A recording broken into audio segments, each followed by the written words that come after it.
Day 3 है ना।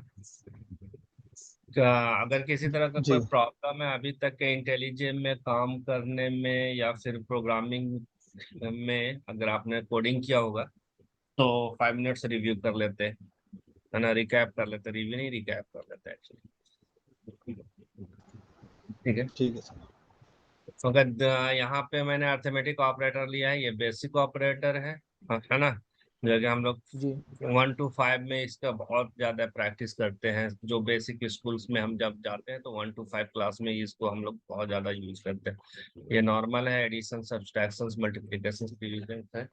इसके अलावा जो है वो क्या है, डिविडेंड है, मॉड्यूलो है, जो कि हमें क्या रिटर्न करता है, डिविडेंड रिटर्न करते हैं। उसके बाद ये असाइनमेंट ऑपरेटर है, एक्चुअली ये सिर्फ जावा सी सी प्लस प्लस में यूज होता है, और मोस्टली इसका जो पैटर्न आया है जावा से ही ज्यादा ये फेमस हुआ है, असाइनमेंट ऑपरेटर। ये एक्चुअली ये क्या होता है कि ये एक्सप्रेशंस हम लोग जो है वो समराइज कर देते हैं या कंसाइज कर देते हैं। हम ये 3 लाइन ना लिखकर, ये बड़ा ना लिख करके सिंपल हम असाइनमेंट ऑपरेटर की यूज करके हम लोग इसको छोटा कर देते हैं। ठीक है। तो असाइनमेंट ऑपरेटर यहाँ पे जावा में सपोर्ट करता है, पाइथन में नहीं सपोर्ट करता है, इसलिए पाइथन अगर आप यूज कर रहे हो तो आपको फुल एक्सप्रेशन लिखना पड़ेगा, x = x+5, जो भी वैल्यू आप ऐड कर रहे हैं। ठीक है? यहाँ पे हमने असाइनमेंट ऑपरेटर में एडिशंस के साथ यूज किया है, माइनस सब्सट्रैक्शन के साथ यूज किया है, मल्टीप्लिकेशन के साथ यूज किया है, डिवीजन के साथ यूज किया, मॉड्यूलर के साथ यूज किया है, और फिर ये पोस्ट प्री इंक्रीमेंट है और ये पोस्ट इंक्रीमेंट है। ठीक है। It's also a type of assignment operator. ठीक है। और इसको अगर बहुत सारे बुक्स में या बहुत सारे जो हैं वो अलग से एक ऑपरेटर बना देते हैं कि ये प्री इंक्रीमेंट ऑपरेटर, ये पोस्ट इंक्रीमेंट ऑपरेटर है। अल्टीमेटली अगर इस ऑपरेशंस का रिजल्ट देखेंगे तो वो असाइंड हो रहा है, चाहे पहले असाइंड हो फिर इंक्रीमेंट हो, या पहले इंक्रीमेंट हो जाए फिर असाइंड हो। ठीक है। अल्टीमेटली रिजल्ट जो है असाइनमेंट ही हो रहा है वैल्यू का। नौ, ये जी इंपॉर्टेंट है कंपैरिजनल ऑपरेटर, चूंकि जो भी वैलिडेशंस हमें करना होता है डेटा के ऊपर, हम लोग कंपैरिजनल ऑपरेटर यूज करते हैं। ठीक है। कंपैरिजनल ऑपरेटर के अंदर ग्रेटर देन है, लेस देन है। कंपैरिजनल ऑपरेटर 2 में जब जाएंगे तो आप देखेंगे यहाँ पे हमने कंप्लीट इस ऑपरेटर्स का एग्जांपल हमने दिया है। अभी सिर्फ मैं इसकी रिजल्ट को शो कर रहा हूँ, किसी भी तरह का फर्दर प्रोसेस नहीं कर रहा हूँ। रिजल्ट क्या होगा, अगर 100 बड़ा है 200 छोटा है तो ये कंपेयर कर करके हमें क्या देगा, रिजल्ट देगा कि ये ट्रू है या फॉल्स है। राइट। नो, ये लॉजिकल ऑपरेटर में एंड और आता है, तब most of the time situations इस तरह से आता है कि हमें मल्टीपल एक्सप्रेशंस यानी मल्टीपल वैल्यूज दिए हुए होते हैं, उसको हमें वेरीफाई करना होता है कि जो वैल्यू दिया गया है वो ट्रू है या फॉल्स है। तो उस सिचुएशंस में हम लोग क्या यूज करते हैं, एंड यूज करते हैं या और यूज करते हैं। ठीक है।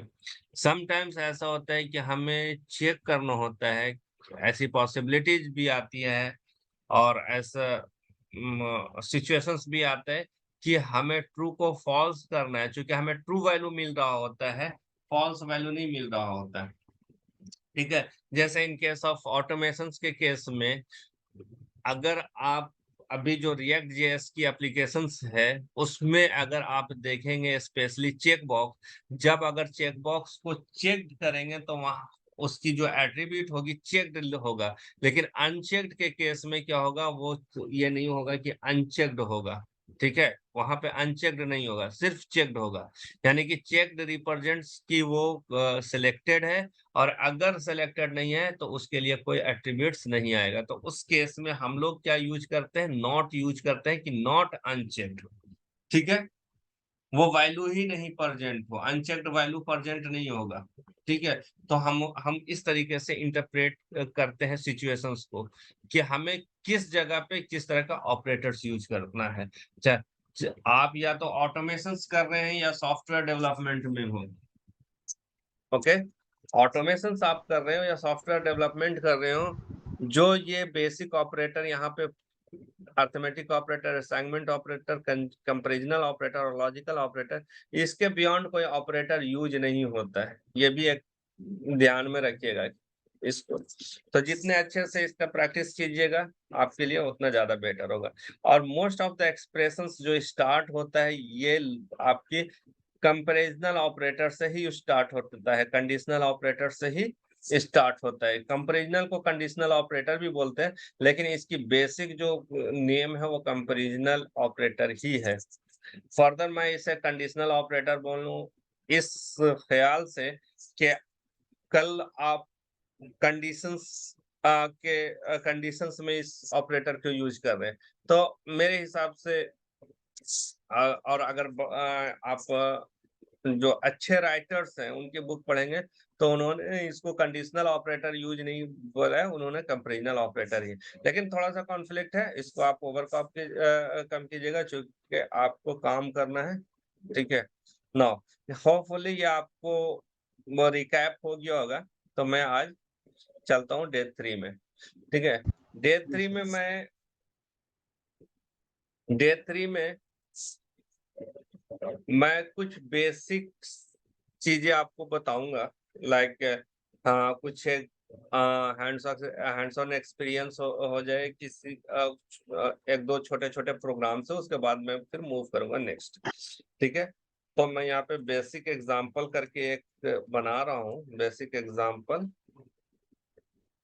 Of day 1 and day 2, day 1 and day 2।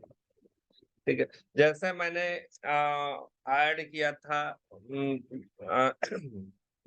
हमारा भी सेंट्रल रिपोजिटरी भी है गिटहब पे, राइट। सेंट्रल रिपोजिटरी आप वहां से क्लोन कर सकते हैं जो नए लोग हैं। ठीक है, जो पुराने हैं वो जान रहे हैं कि कहाँ पे सेंट्रल रिपोजिटरी हमारा है। एक बार फिर मैं यहाँ पे आपको याद दहानी करा देता हूँ कि मेरा गिटहब पे शाहनवाज,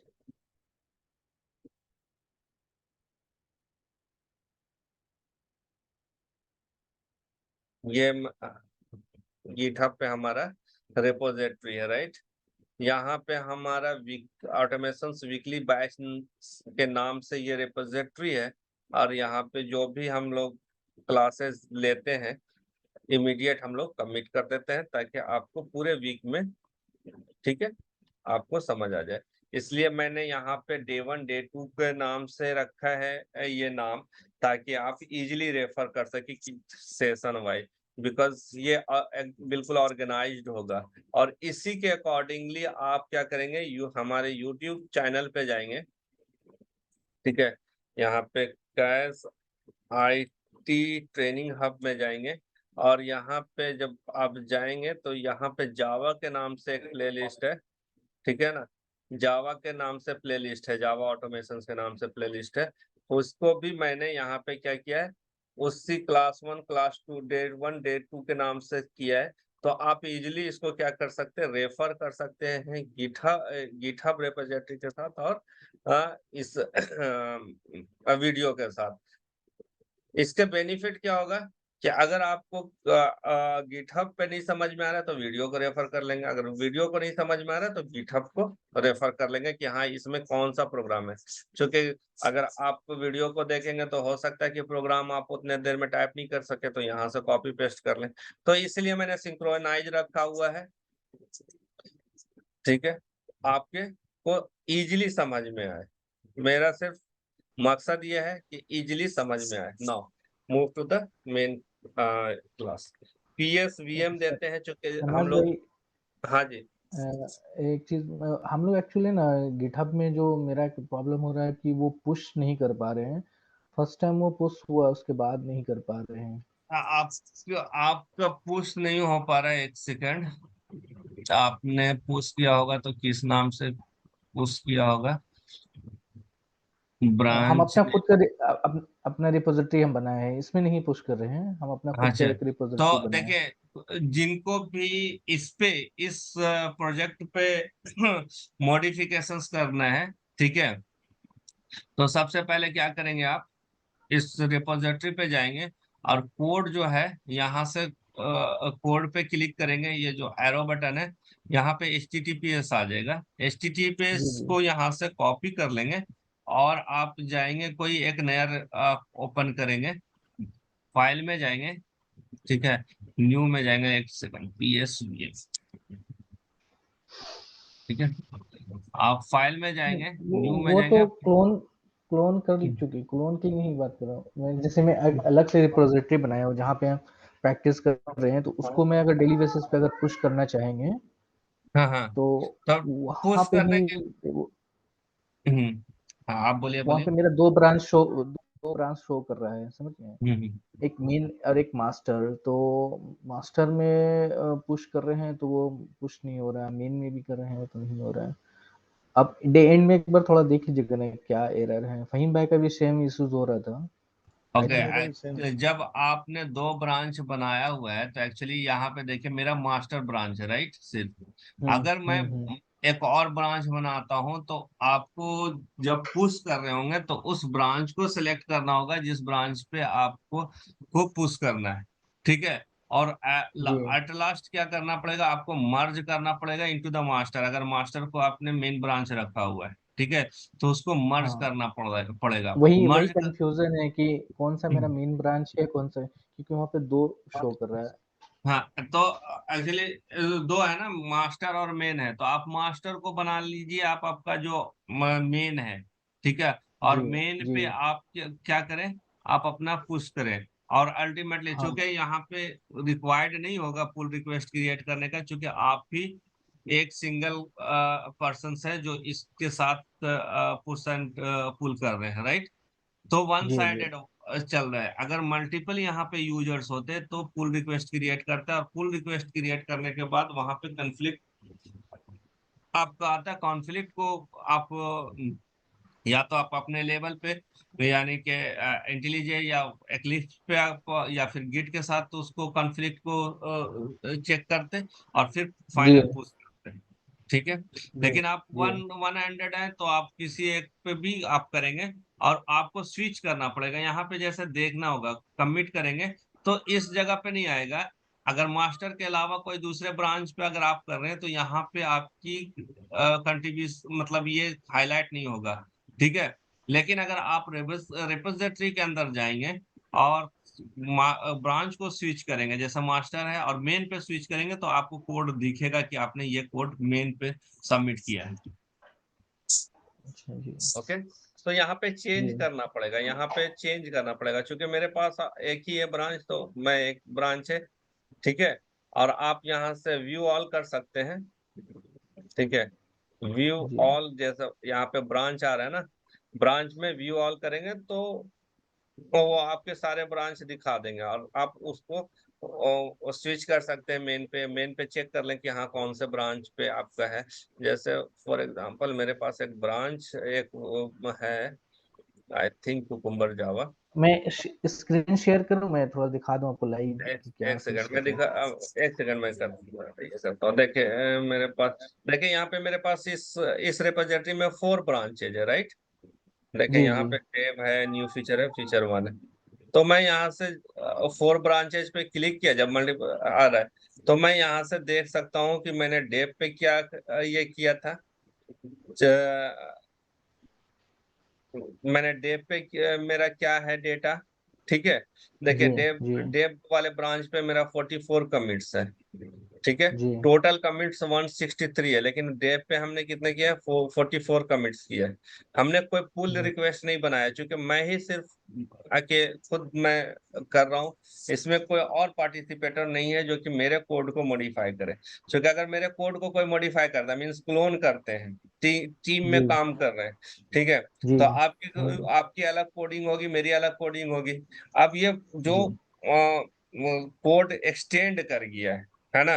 उसको किस जी। तरीके से आप जैसे पहले कमिट करते फिर मैं पुल लूंगा, मैं अपने में हम्म, उस नए कोड को ऐड कर लूंगा, और जो मेरा कोड है वो तो रहेगा ही। अब ये जी। दोनों जी। को फाइनल में ये कर दूंगा, क्या नाम है, कमिट करूंगा। तो इस तरीके से आप कर सकते हैं। अब देखें 4 ब्रांच है, न्यू फीचर में हमने अगर मैं चेक करूं तो इसमें 26 कमिट है, राइट। तो इसी तरीके से आप चेक कर सकते हैं कि आपके रिपोजिटरी में जो टोटल नंबर ऑफ ब्रांचेज है उसमें कितने, हर अलग अलग ब्रांचेज पे कितने कमिट्स हैं, और उसके अकॉर्डिंग जो ब्रांच आपका ओपन होगा उसमें जो डेटा होगा आपको यहाँ पे दिख जाएगा। जी। ओके। जी। Okay. Now move to the, अगर इसके बाद भी अगर प्रॉब्लम है तो आप बाद में हमें कनेक्ट कीजिएगा, मैं आपको बता दूंगा। ओके। ठीक है। Okay sir. ओके। जी। नाउ एक मैं यहाँ पे एक बेसिक क्वेश्चंस लेकर के आ रहा हूँ, जो कि 2 इयर्स 3 इयर्स के पे आप अगर जाते हैं इंटरव्यू के लिए तो आपसे पूछा जाता है कि बेसिक क्वेश्चंस में swap 2 numbers without using without using third variables. आपने थर्ड वेरिएबल्स के साथ यूज किया था, आपको क्या करना है, विदाउट यूजिंग थर्ड वेरिएबल्स, यानी कि दो ही आपके पास वेरिएबल्स है, एक इंटीजर है, हमने ले लिया सपोज 100, ठीक है, और मैं दूसरा, किया हूँ श्रीनिवास भाई, ये वाला आप देखे हैं कमेंट में, हाँ जी, विदाउट यूजिंग। मैं ये कमेंट में किया हूँ आपको। ये आपने इसको मैंने चेक नहीं किया है अभी। अच्छा, मैं यहाँ पे इश्यूज 3 में देख लेता हूँ, ये नहीं, सॉरी।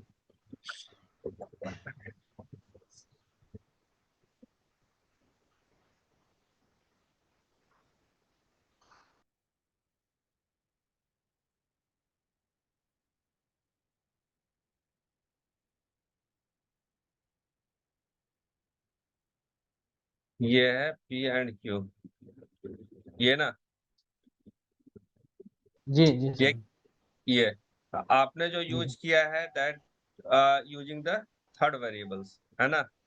नहीं, ये नहीं, ठीक है, थर्ड। यहाँ पे विदाउट थर्ड वेरिएबल्स आपने यूज किया है, दैट्स ओके। जी। ठीक है, जी। Without using the third variables, ठीक जी। है। तो अब फिर से मैं आपको बता देता हूँ, ये कुछ है नहीं, ये एक्चुअली एक कैलकुलेशन है। सिंपली हम लोग क्या करते हैं, एक जेड वेरिएबल ले लेते हैं, ठीक है, और उसमें मैंने सिंपली डाल दिया ये। अभी मुझे आउटपुट क्या चाहिए, मैंने इनपुट क्या लिया है, एक्स में 100 है, आउटपुट मुझे क्या चाहिए कि एक्स की वैल्यू 200 होनी चाहिए और वाई की वैल्यू 100 होना चाहिए।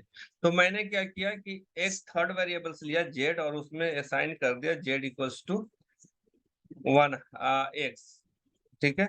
एक्स में क्या वैल्यू चला गया, जेड में क्या चला गया, एक्स का वैल्यू चला गया, और हम यहाँ पे एक्स में किसको लेके चले जाते हैं, वाई को, और फिर वाई अल्टीमेटली हम यहाँ पे क्या करते हैं, जेड कर देते हैं, ठीक है।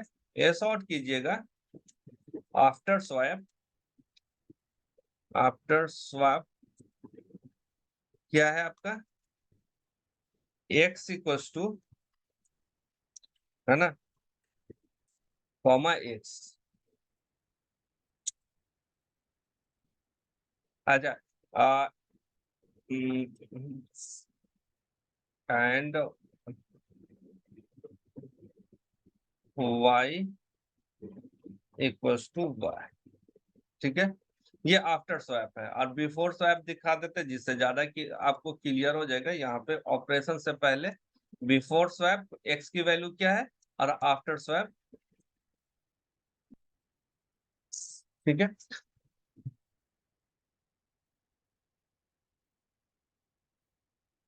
करंट फाइल यहाँ पे रखेंगे, रन कराएंगे,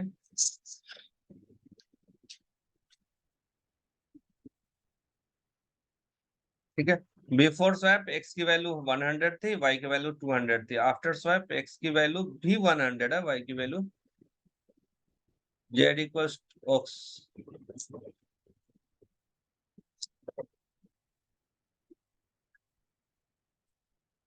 सॉरी, समय मिस्टेक, ठीक है ना, ये हो गया, ठीक है। एक्स अब इसको विदाउट थर्ड वेरिएबल किस तरीके से आप करेंगे, ठीक है, विदाउट थर्ड वेरिएबल, यानी कि जेड का यूज नहीं करना है, तो आपको कैलकुलेशंस करना पड़ेगा x equal to x plus y. अभी x की वैल्यू क्या थी, 100 थी, ठीक है। मैं यहाँ पे न्यू करता हूँ Java class, basic example, swap without third variables.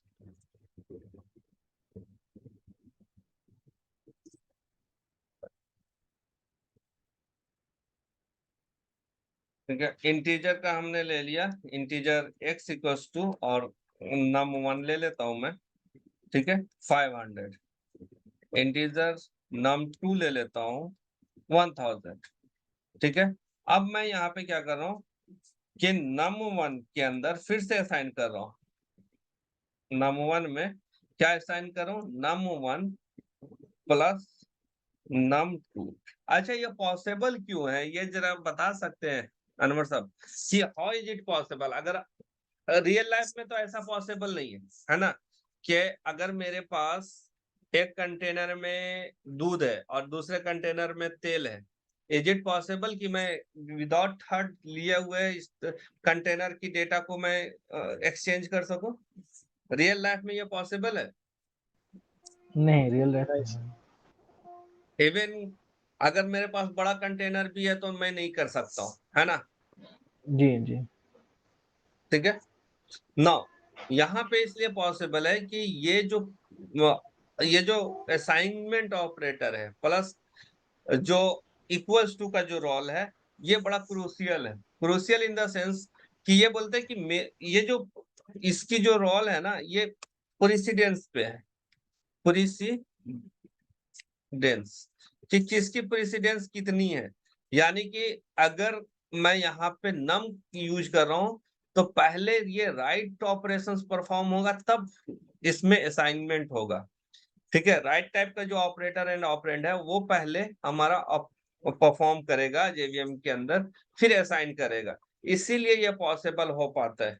No, अब नम का वैल्यू कितना हो गया, 1500, राइट। अब num2 में हम क्या करेंगे कि num1 माइनस num2, है ना। तो num2 में कितना है अभी, num1 में अब यहाँ पे आफ्टर कैलकुलेशन num1 में कितना हो जाएगा, num1 में 1500 है, स्टिल num2 में कितना वैल्यू है, 1000, राइट। अब यहाँ पे क्या हो जाएगा कि num2 के अंदर क्या होगा, 1500 से माइनस हो जाएगा कितना, 1000, ठीक है। तो ये कितना हो जाएगा, 500। तो num2 में कितना चला जाएगा वैल्यू, num2 का न्यू वैल्यू 500 हो जाएगा। अब हम यहाँ पे लिखते हैं again num1 equals to num1 minus num2, ठीक है। तो अभी num1 में कितना वैल्यू है आपका, 1500 ही है ना, राइट। जी 1500 है। अब 1500 में num2 का न्यू वैल्यू कितना हो गया है, 500। तो num2 में 500 माइनस हो जाएगा, तो कितना हो जाएगा, 1000, ठीक है। अब sorry, num2 num1 minus num2 में 500 है, राइट, 500 है वैल्यू ना, हाँ ठीक है, जी जी 1000। ये यहाँ पे कैलकुलेशन num1 का न्यू वैल्यू क्या हो जाएगा, अब ये 1000 हो जाएगा। num1 की न्यू वैल्यू कितना हो गया, 1000, ठीक है। तो ये वैल्यू स्वैप हो गया, राइट, जी num1। अब देखिए यहाँ पे एक मैं system dot out dot println dot F ले रहा हूँ, प्रिंट एफ, ठीक है। Number num1, value of num1, percentage D, and value of num2,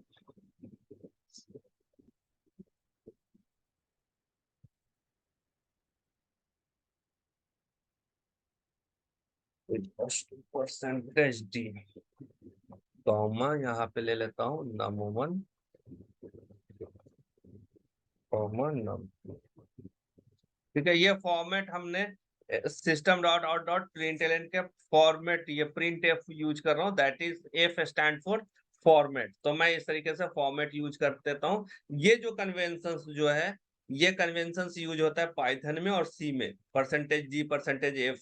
अगर जिन्होंने सी लैंग्वेज पे काम किया होगा उनको पता होगा। तो जावा में अगर आपको इस तरीके से कन्वेंशन यूज करना है तो आप इस तरीके से फॉर्मेट यूज कर सकते हैं, ठीक है। और यहाँ पे मैं दे देता हूँ एस आउट बिफोर स्वैप,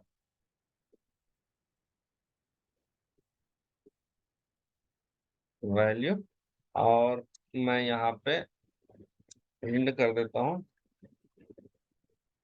और कुछ नहीं आफ्टर स्वैप।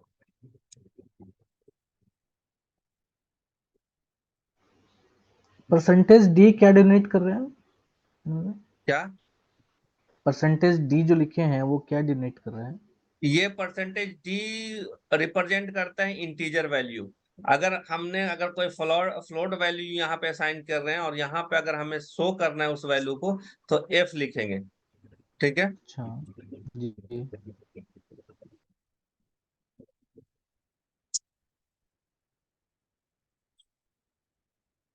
ठीक है, तो नम वैल्यू कितना था, नम1 पहले 5 था, फिर 100 हो गया है। और एक और मैं यहाँ पे क्या करता हूँ, स्लैश एन ले लेता हूँ ताकि वो डबल हो जाए, आपको समझ में आएगा। देखिए लाइन एक ही लाइन में हो गया आफ्टर स्वैप। तो चूंकि एलएन जो है आफ्टर लाइन है, तो मैंने क्या क्या प्रिंट करने से पहले लाइन ब्रेक कर दो, ठीक है। बिफोर स्वैप वैल्यू क्या है, 500 है, 1000 है। आफ्टर स्वैप वैल्यू क्या है, 1000 है, 500, ठीक, ओके। इसमें कोई प्रॉब्लम? नहीं ठीक है।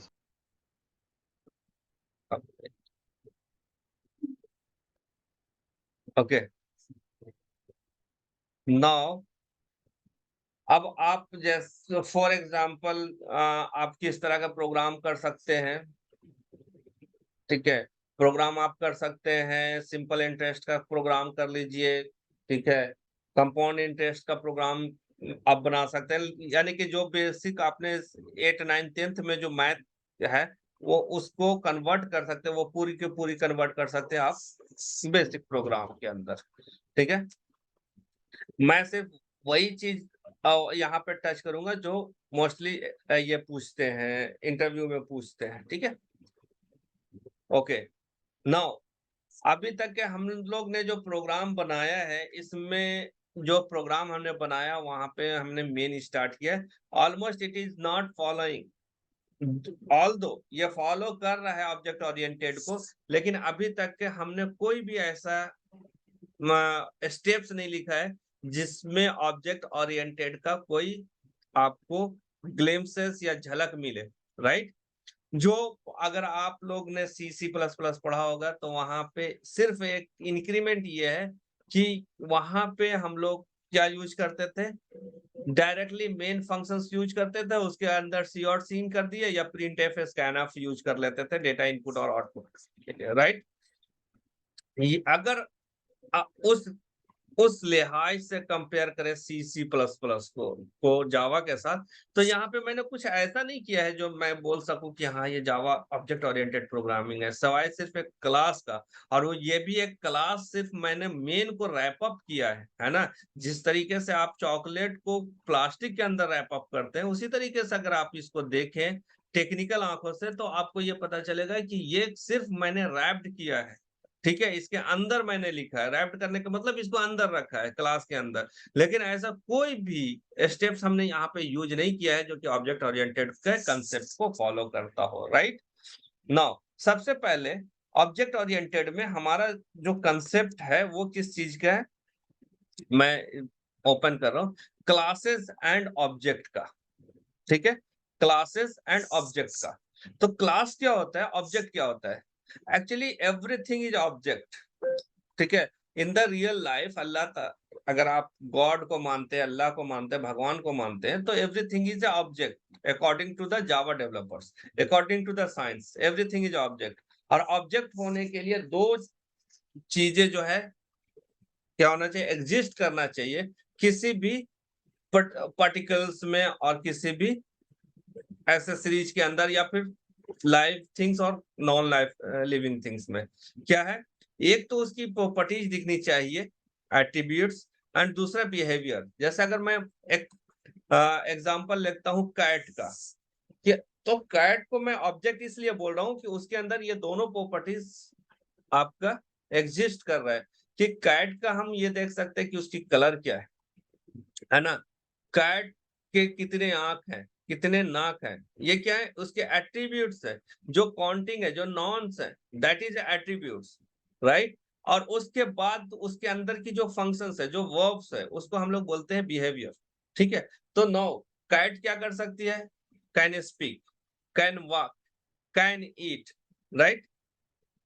कम से कम एटलीस्ट वन अगर फंक्शंस उसके अंदर अवेलेबल है तो I can say that is object.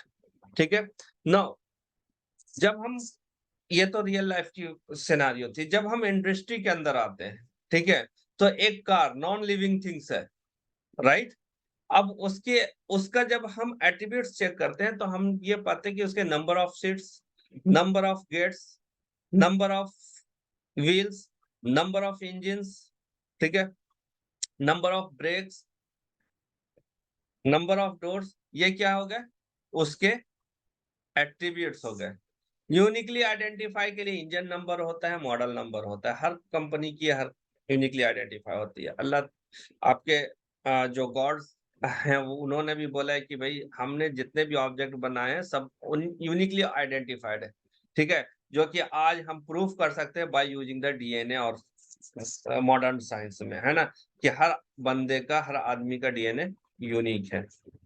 उसी तरीके से जो रियल लाइफ में हम ऑब्जेक्ट बनाते हैं उसको यूनिकली आइडेंटिफाई करने के लिए हम मॉडल नंबर और इंजन नंबर और जो भी तरीका है उससे हम लोग उसको यूनिक बनाते हैं ना।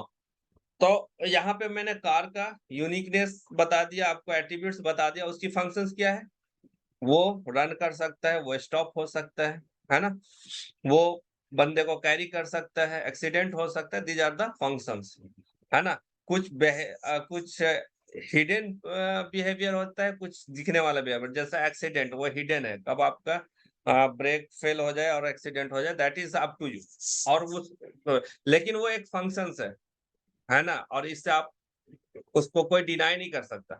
नो, ये अब मैंने कॉमर्शियल पर्पस से और नॉन लिविंग थिंग्स है, लेकिन अगर मैं कंप्यूटर्स यूज कर रहा हूँ, एप्लीकेशंस में क्या सेंस बनेगा, ठीक है। तो एप्लीकेशंस में किस तरीके से आइडेंटिफाई करेंगे कि ये ऑब्जेक्ट है या नहीं। जैसे फॉर एग्जांपल, जब मैं किसी कंपनी में as a developer, automation developer, मैं किसी डेजिग्नेशंस पे जाता हूं, तो कंपनी मुझसे कुछ रिक्वायर्ड करती है, जैसे हमारा एड्रेस है, हमारा नेम है, और एम्प्लॉय आईडी भी आपको देता है। तो ऑलमोस्ट ये 3 एट्रीब्यूट्स हर कंपनी के अंदर एग्जिस्ट होगा। आपको काम क्या, आपको फंक्शंस क्या होगा कि जो पोजीशंस पे आप गए हैं उस पोजीशंस के जो रिस्पॉन्सिबिलिटी है उसको कैरी आउट करना, दैट इज योर फंक्शनैलिटी। ठीक है, मैं अगर सीनियर इंजीनियर क्वालिटी एश्योरेंस में हूँ तो मेरा काम क्या है डेली का, कि मैं जाता हूँ ऑफिस, पंच करता हूँ, दैट इज बिहेवियर, मैं अपना डेटा रिकॉर्ड करवाता हूँ, उसके बाद मैं स्टार्ट होता हूँ और मैं प्रोग्रामिंग स्टार्ट कर देता हूँ, दैट इज माय फंक्शंस। एक एचआर क्या करेगी, एम्प्लॉय के डेटा को कैलकुलेट करेगी, पेरोल मैनेजर क्या करेगा, उसके मंथली सैलरी को कैलकुलेट करेगा, एब्सेंट को कैलकुलेट करेगा। These are the functionality of the particular persons और particular position in a different domain. ठीक है, तो ये जो फंक्शंस है, इसी फंक्शंस को हम लोग यहाँ पे आर्टिकुलेट करते हैं। जो आर्टिकुलेशंस के लिए हमें ये दिया गया है, मीन्स के कीवर्ड्स दिए गए हैं जावा के अंदर, वो है क्लास। क्योंकि ऑब्जेक्ट हम डायरेक्ट नहीं बनाते हैं, हम हेल्प लेते हैं क्लास नाम का कीवर्ड से, जिससे हम ब्लूप्रिंट, जो हमारा एक्चुअल एग्जिस्टेंस है उसका हम एक ब्लूप्रिंट तैयार करते हैं। आपने देखा होगा रियल एस्टेट में बहुत ये कॉमन वर्ड यूज होता है कि हमने मॉडल बनाया हुआ है, ठीक है। डायरेक्ट आपको साइट पे नहीं ले जाता है। अंडर कंस्ट्रक्शन कोई बिल्डिंग है तो आप कैसे ये इमेजिन करेंगे कि 3x3 का जो रूम होगा हमारा इस तरह से दिखेगा। तो आप क्या करते हैं, जाते हैं उस रियल एस्टेट के जो कॉन्ट्रैक्टर होता है या एजेंट होता है, उसको बोलते हैं भाई आप अपने बिल्डिंग का मॉडल दिखाओ, है ना। तो this is something like a class. ये क्लास आपको मॉडल तैयार करके देता है, and the real existence is the object. Clear है? What is object and what is class? Class is nothing but a blueprint or model of any object. ठीक है, उसकी रियल एग्जिस्टेंस आप तब कहेंगे जब आप उसका ऑब्जेक्ट क्रिएट करते हैं, ठीक है। तो सबसे पहले हम लोग क्या करते हैं, जावा के अंदर एक क्लास क्रिएट करते हैं। तो सबसे पहले हम यहाँ पे क्या करेंगे, I will create a class, ठीक है। तो ये कंटिन्यू मैं करता हूँ, 1 मिनट के बाद ये डिस्कनेक्ट हो जाएगा, उसके बाद हम लोग कंटिन्यू करेंगे। यहाँ तक क्लियर है जी सर। कि जी सर। क्लासेस क्या है, ऑब्जेक्ट्स क्या है? ओके, तो मैं एक क्लास बनाता हूँ, सिंपल कार क्लास बनाता हूँ, ठीक है।